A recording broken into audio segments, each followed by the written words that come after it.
Hey all, welcome to Circle of Tone. And today it's part 2 of the Lenny Kravitz song that I did, Are You Gonna Go My Way? And most people think that track was done with, the big Marshalls and his Flying V, from the video and the rest of it. But that's not the case. What he actually used was an old Gibson Skylark. Tiny little practice amp from the 50s and 60s. And I actually didn't just buy one of these. I bought 2 of these. And there's a funny story about that, but I'll put that at the end of the video. Both of them were broken, and I ended up using an old K70. And it did me proud, that little thing. Everything on 10, cranked it up. I used my guitar with my pickups, if you like that tone. When I tried to use this thing, he used a 1959 Gibson Les Paul Gold Top. One of the most expensive guitars, production guitars you can buy today. I think it is the most expensive production guitar. Some of these things, $250,000 up to $500,000 is what these things are worth if they're bone stock. So pretty brutal. So I don't have one of those. So I tried to use the Gibson. Hilarity. These things do not work well. And so I used my own design pickups, which are pretty similar. They're like a cross between the PAF and the T-tops from the 60s. Around that year. That's what mine is similar to. And they did me proud. So I was really proud of my guitar for that. So if you like that tone, go to circleoftone.com and pick up a pair of my pickups. They won't be around forever, and I have a feeling they will be collectible. So go and grab some. Not even bragging. These things, compared to other pickups, I'm honestly really proud of them. So let's talk about Lenny Kravitz. When I was a Beavis, a little metalhead, I used to see him with a guitar strapped around him, thinking it's more like an accessory than, he's not a serious musician. But little did I know, on this song, he recorded every instrument. He did the drums, the bass, the guitars, the vocals, everything. Craig did help out here and there, tracking the live tracks and everything. And he has a few tracks here and there. But he is a lot like the DIY guys from the old days, like, the Stevie Wonders, the Paul McCartneys. And in the modern era, I guess there's not many people that can DIY it and still bring in loads of interest. There's lots of niche guys that can do it. Devin Townsend, he's the one that can do it all. So a lot of us guitarists fall into that trap thinking we can do it all, but that's a long conversation. I'm kind of abandoning that old aspect of my channel. I'm kind of getting bored of the comments of saying, no, I could do it all, and then listen to this. We can't. We are not McCartney. We are not Lenny Kravitz. We're not these people. We have to get in rooms with other people and become a gestalt entity. But that's a different subject for another time that I'm not going to cover anymore because I'm bored with it. But so Lenny Kravitz is an OG, man. I didn't give him enough respect, and because I thought that he was just another rich American with good heritage and good parents and a big bank account, and he can rent whatever he wanted. But this was from his 3rd studio album, right? And he was watching the clock. He was running out of money, and he would do things. I've talked about this all the time, where he was so low on funds to record this album that he had to.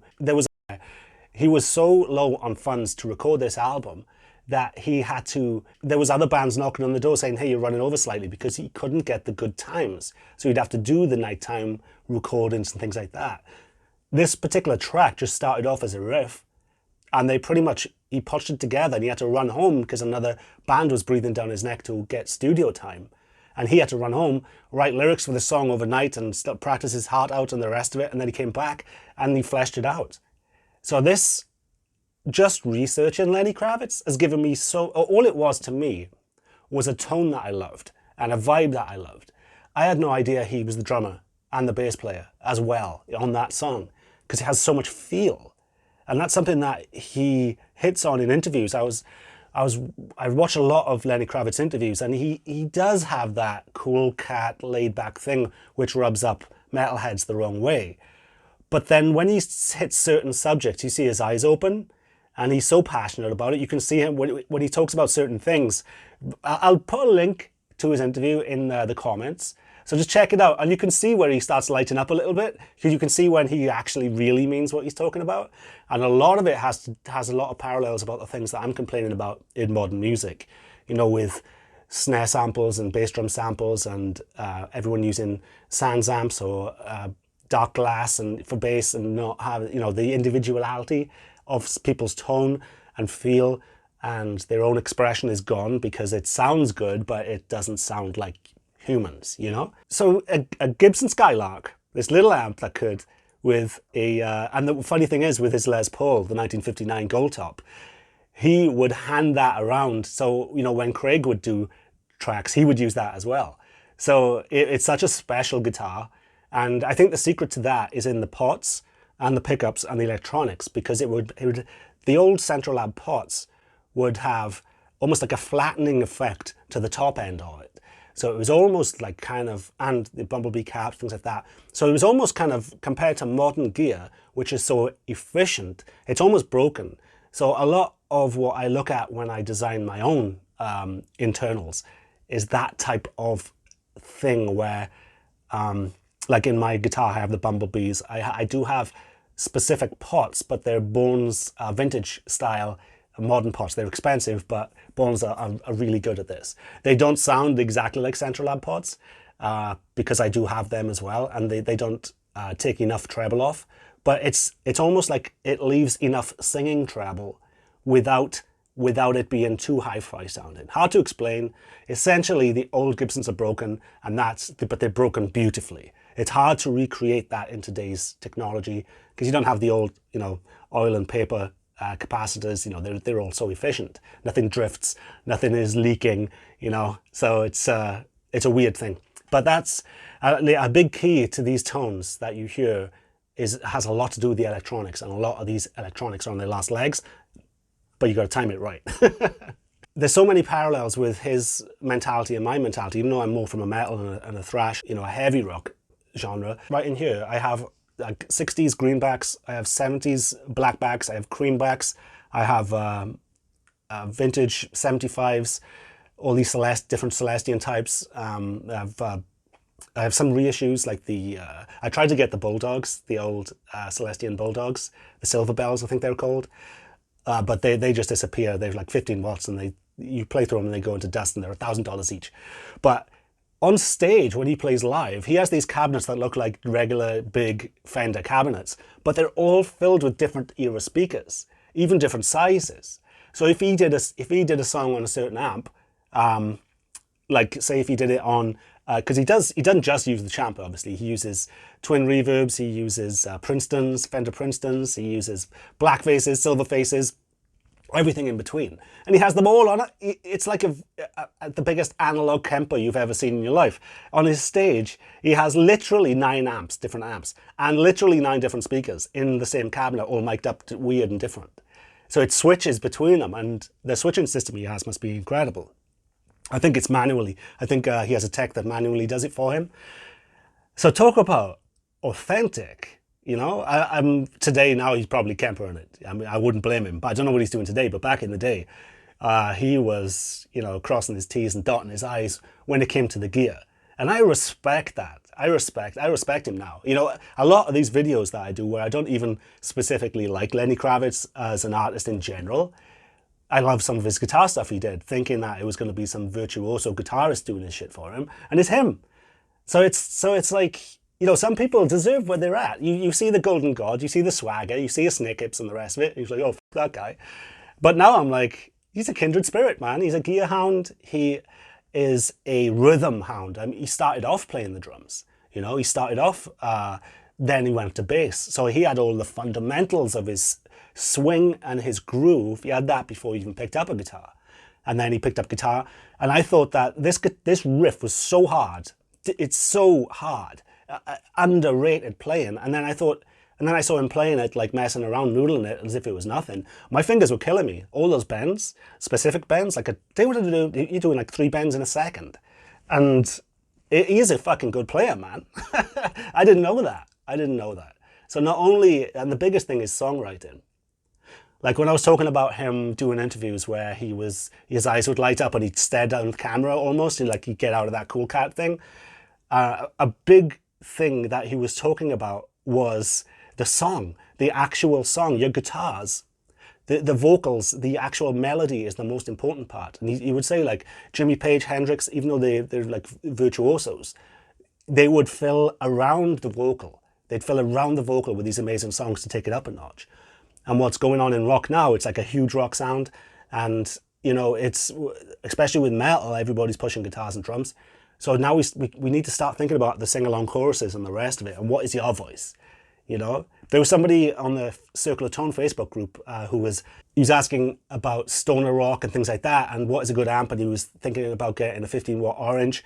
And I told him, you know, when it comes to stoner rock and the big bloated doomy type of riffs, I told him that the cab is probably most important. You want a 2x12, a good one, or a 4x12 to push the air, and at least 30 watts. And you can just have a regular, slightly very crunchy, very slightly crunchy bass sound, and you can put that over the edge with the pedal for the dirge, or just a little boost, which can get you into that feely, rocky, groovy type of stuff.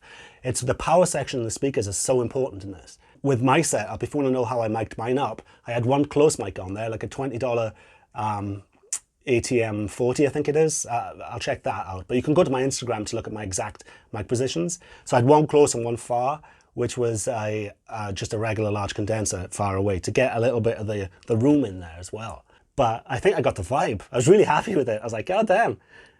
And also I got some comments on the singing, on my singing on there, and people asking for singing tips.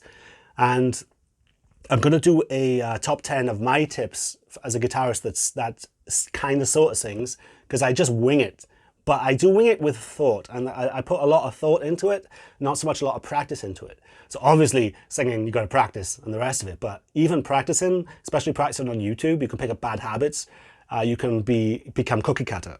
So I'm coming up with a video of top 10 hit tips for singing, which will get you your voice more into it, rather than sounding like just another power metal singer or just another balladeer or crooner or whatever. You know, just also not so much technique, but things to think about, to get your own vibe on there. So that's coming up soon. Also, we have another episode of Goth Broth coming up, and it's going to be The Damned is coming up. And I'm also working on Killing Joke for Goth Broth as well. And goddamn, what a rabbit hole that is. Killing Joke, industrial metal pioneers, you know, proto-industrial metal, goddamn. So some of the stuff that Craig Ross played was he used a Vox Starstream, which is one of these guitars that has built-in effects. I remember those. He also a 55 telly, that's all, just a 1955 telly, and a 64 Gibson ES330, and a 48 Martin, a 1948 Martin. How is it? Nobody was alive then. D18. Twin reverbs, deluxes, tweeds, plexis, all sorts of stuff live. But in the studio, they tend to use a lot of Fenders and the Gibson Skylark. And also one thing that I wanted to mention as well, because if you noticed during the video where I was playing the bass, that is a bass you can pick up for $70 shipped, by the way. I'll put a link in the description for that. That's called a Glary bass. These guitars, I love them. But when you're dealing with the tiny amps, like you know, things like Layla by Clapton, that was a tiny champ, right? When you're working with these amps, you have to have like a big thunderous bass sound. And to get that bass sound, I used Ricky Gervais. Ricky Gervais. If you're wondering why Ricky Gervais's face is on the side of this, I did a video on no, it was an Instagram post. You know, I need to name it, but somebody suggested Ricky Gervais, and that is just perfect because I love Ricky Gervais. So that's his face there. And he actually, I think I tweeted it out that, you know, the winner is 2 as in 12 bands, which happens to be my brother's band. And I said, you know, the winner is Ricky Gervais. So I tagged Ricky Gervais on it, and he actually liked the post. So Ricky Gervais liked my post. I'm somebody, even though I've got like 12 Twitter followers. So yeah, I'll be going to a studio tour-ish, studio tour, it's bedroom. And you know, I'll be going through all the Chameleon Lab stuff I have, the DBX stuff, all the old weird stuff that I have in here to give it a little bit of vibe, and so forth. Also, the biggest thing is the room treatment. One last look at the gear. So on vocals, he tends to use a Neumann U47, and usually through a Fairchild 660 compressor. Use RCA 1000S. I think it's called something else, that mic as well. I think it's like an old ribbon mic, and a 44S for strings and brass. For the guitar mic, he used a Sony C38S, so expensive, and Neumann U67 and KM56 on other instruments. He likes Prelate reverbs and has been known to use the Focusrite limiter and a rare Motown custom EQ. I remember that. This Motown EQ, I used to have a VST of it. I think it was by Nomad Effects. Of that EQ, I loved that thing. I should reload that. I can see if I can find it. But that was one of the only VST EQs I actually liked. And it was based on the old Motown one. Probably because it's noisy. So if we can take something away from this, if you do insist on doing DIY everything yourself, just think about what character do you have that you can bring to the song, rather than looking up channels like mine to see how I can sound like blah, blah, blah. Because then you will just end up sounding like blah, blah, blah. And half the world probably sounds like blah, blah, blah. So yeah, I've actually taken down a lot of my videos on the guitar is dead and shit like that. Nothing really drama about it. I'm just kind of fed up of the comment, because they're so popular. I'm kind of fed up of answering comments saying, yeah, but what about, Five Finger Death Punch and things like that? Proving me wrong about metal's dead and everything. And it's kind of like, it doesn't upset me, but it just irks. It's like, oh, come on. And then, so every other day I'm getting a comment, I'm like, come on, really? This underground band is on par with Boat Thrower from back? So it keeps on like irking me a little bit, where people come up with these, that nobody really mentions bands. They usually just say, oh, look, what about the underground? And it's like, go and look at my video on the underground. But I've taken them down, fed up with the comments, and, maybe I'm even wrong. Who knows? Maybe metal is better than ever.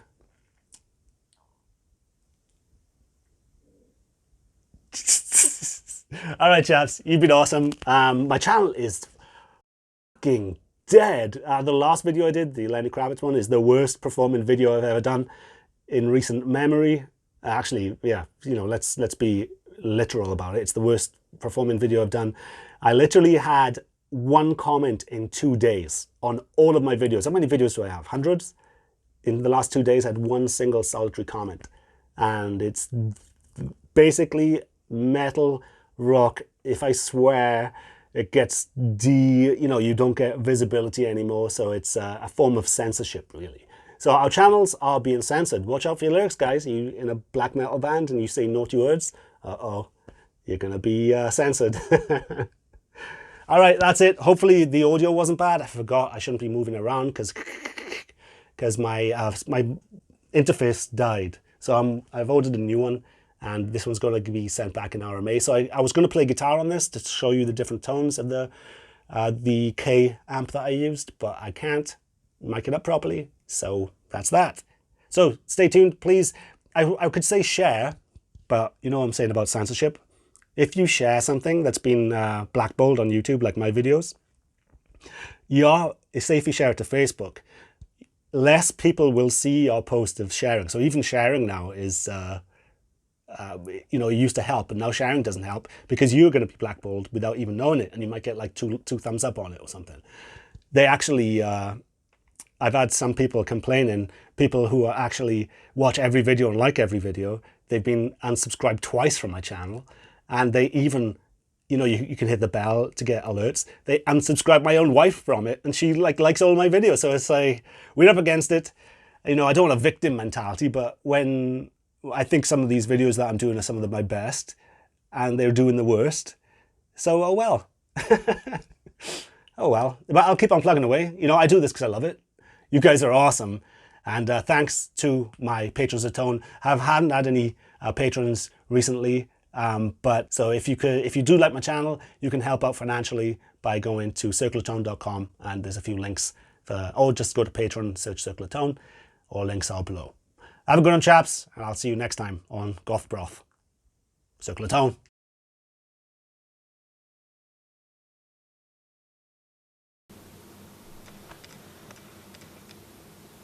Well, this is a bummer. This got sent to me by Guitar Center. This is Skylark.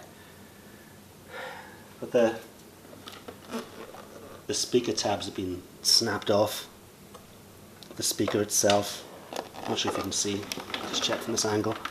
You see this is just flapping around. And when I switch it on, there's no signal, no hiss from speaker or nothing.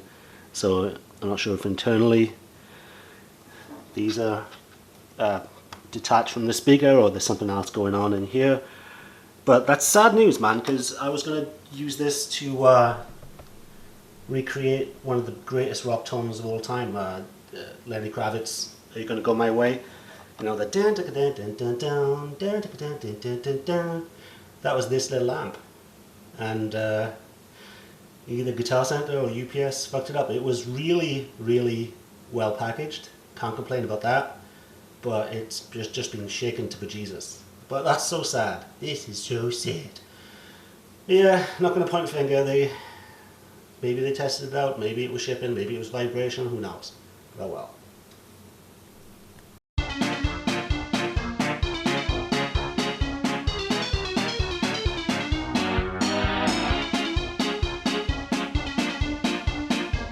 Okay, this one is going to be interesting.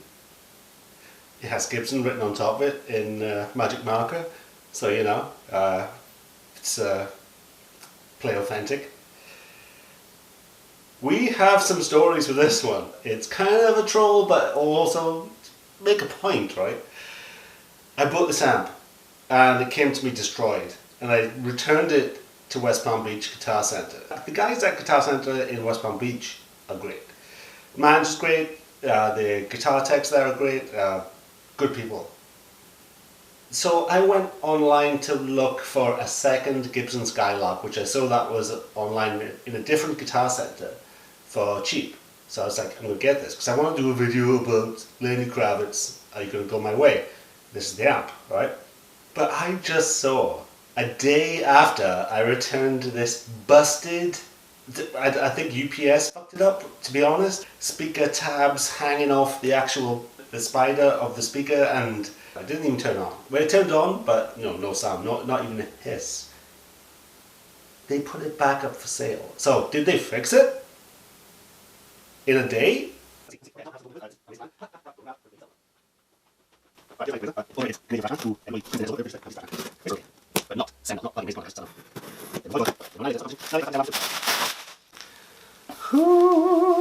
Oh, please work.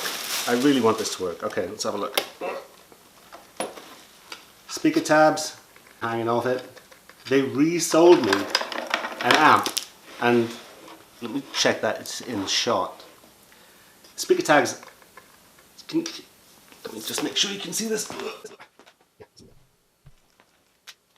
So you might not see from this angle, but the speaker tags are hanging off, and it's not going to work.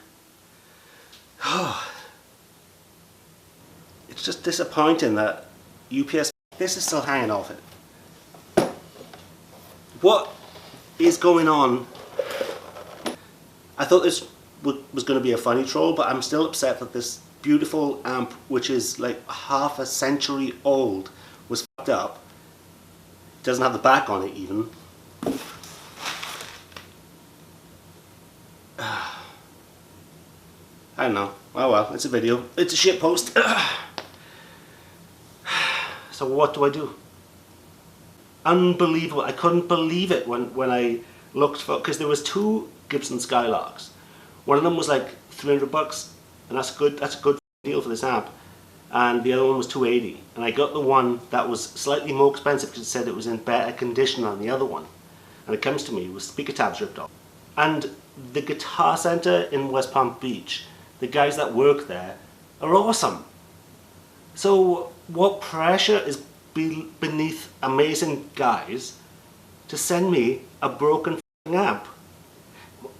I returned it to that Guitar Center, and then I bought it as a troll to just see how fucking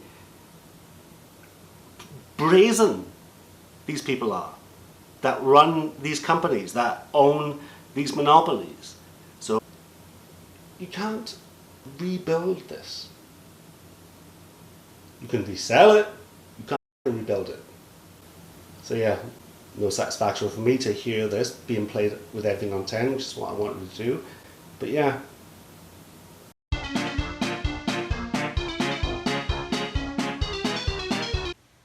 on an order, press 1.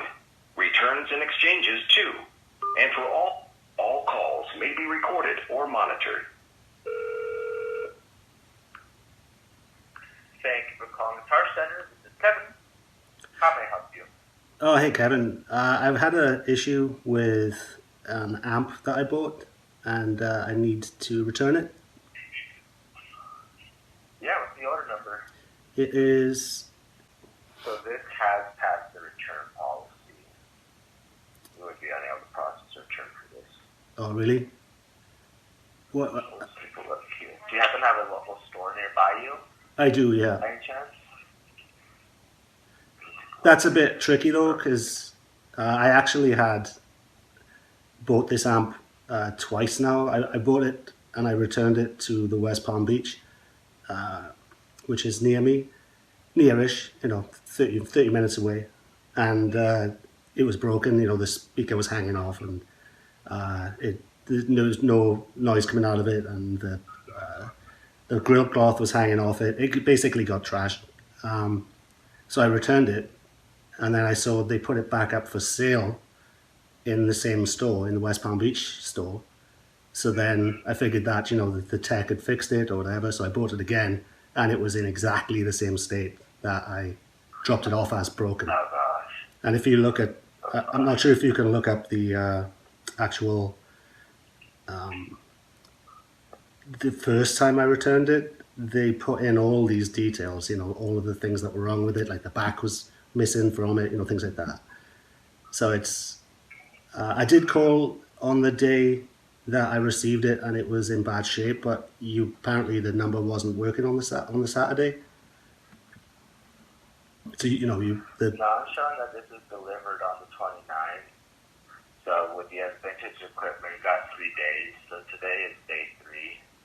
So you should be able to, you can just take that down to your local store, process your return. Yeah, you can see it, like why I wouldn't want to do that. Go back to the store that I dropped it off as broken, and then they sold it to me as broken. So I was hoping, you could just give me an RMA or like a UPS label, and just do it over the phone, because you can tell that selling me my own broken amp back to me, that's kind of messed up. I think I deserve a little bit of leeway on day 3.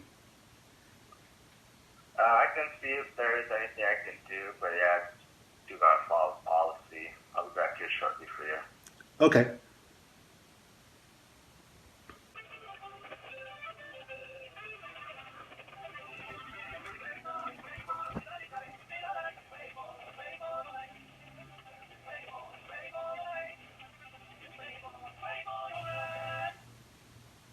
Hello? Hello? Thank you very much for holding. I do appreciate that.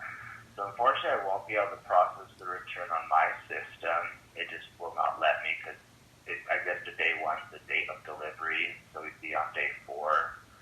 Personally, what I would recommend is take it into the store. I don't see them having any issue doing that. Seeing the condition, especially if you did call, it's all notated. But unfortunately, I wouldn't be able to process the return. Okay, so you don't have a manager that could do that for me? Seeing it was kind of sketchy that they sent me a broken amp. I just did speak with the manager regarding that. Alright, what was the manager's name? Duncan. Duncan. Does he have an ID or anything, or? No. Alright, so I'm going to go to the store which resold me my broken amp as broken to hopefully get my money back again, right? Yeah, if you called me yesterday or the day before or when you received it, I would have been able to do that for you. But unfortunately, since it has passed 3 days, I will not be able to process that on my end. So that's a policy. Is it your policy to send broken amps? No, there has to be wiggle room, happen. right? Just putting broken amps back on the shelf. Is that a policy, or? I cannot speak for the store, but that is the policy with the return. You have 3 days once you receive it to see if that's something you'd like to keep or not. Right. Can I talk to Duncan? if he's available to speak with you. Thanks. Brett, please on brief hold. Okay.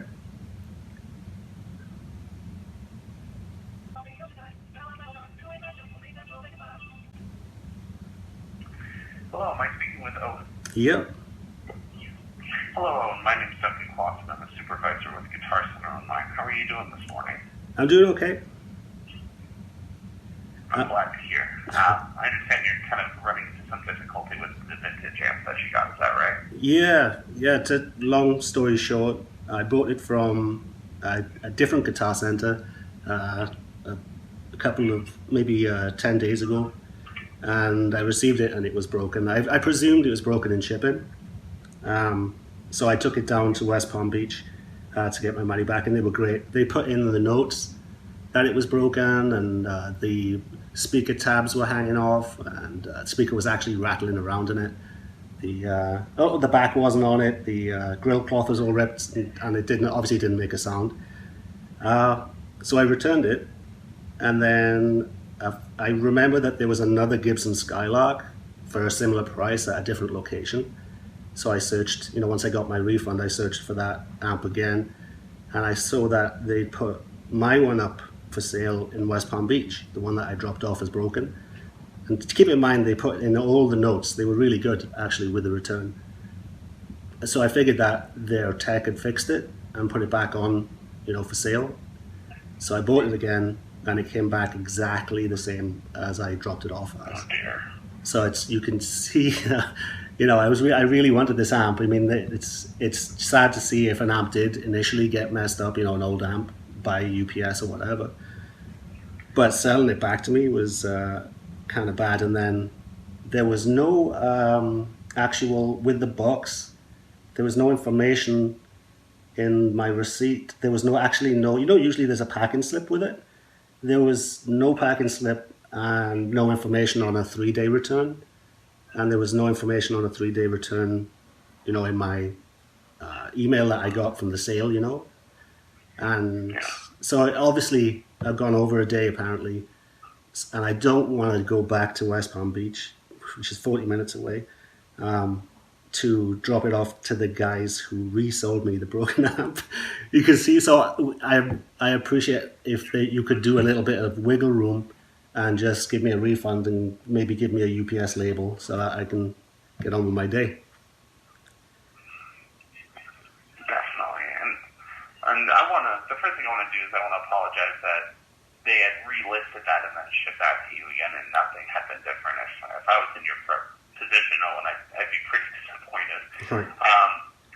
As far as doing returns over the phone goes, when we do a return, we don't have the systematic ability of doing a traditional return when something comes from a store, which in this case with the vintage amp that you have is the case. So I don't have a systematic way of being able to get that set up. Really the best way to get your money back would be to take it to that store, which I know is a little ways away, but in terms of getting the return processed, that's what would have to happen. Have you since tried calling the store and see if they'd be willing to facilitate that return for you? No, I kind of feel burned, so I don't want to really contact them, which is why I'm talking to a manager. Okay. Is there perhaps another store in your area that you could take it to? No. Okay.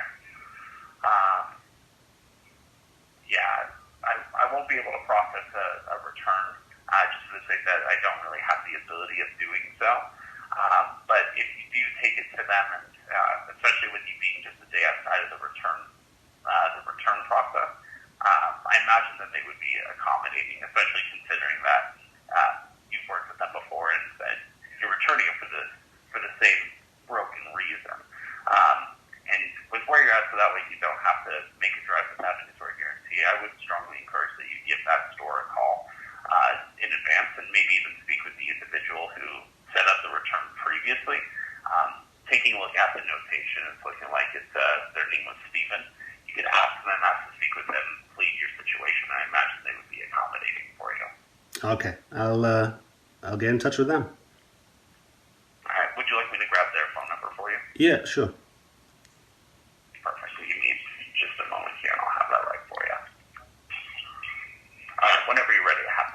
Yep, I'm ready. So that phone number is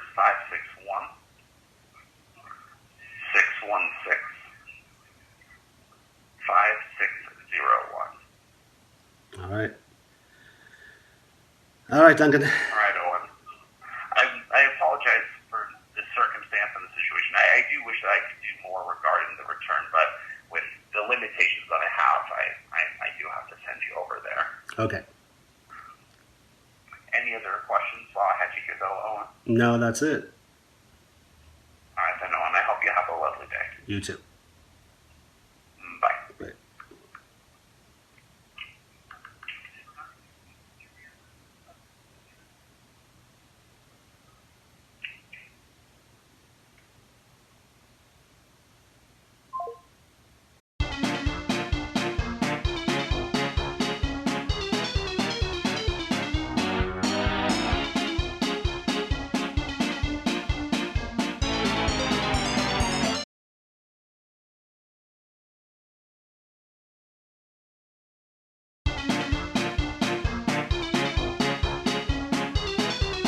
I also got this tube microphone, and this thing, if you so much as move the cable an inch, it pops and crackles. So, 2 strikes, man. You have to be kidding me.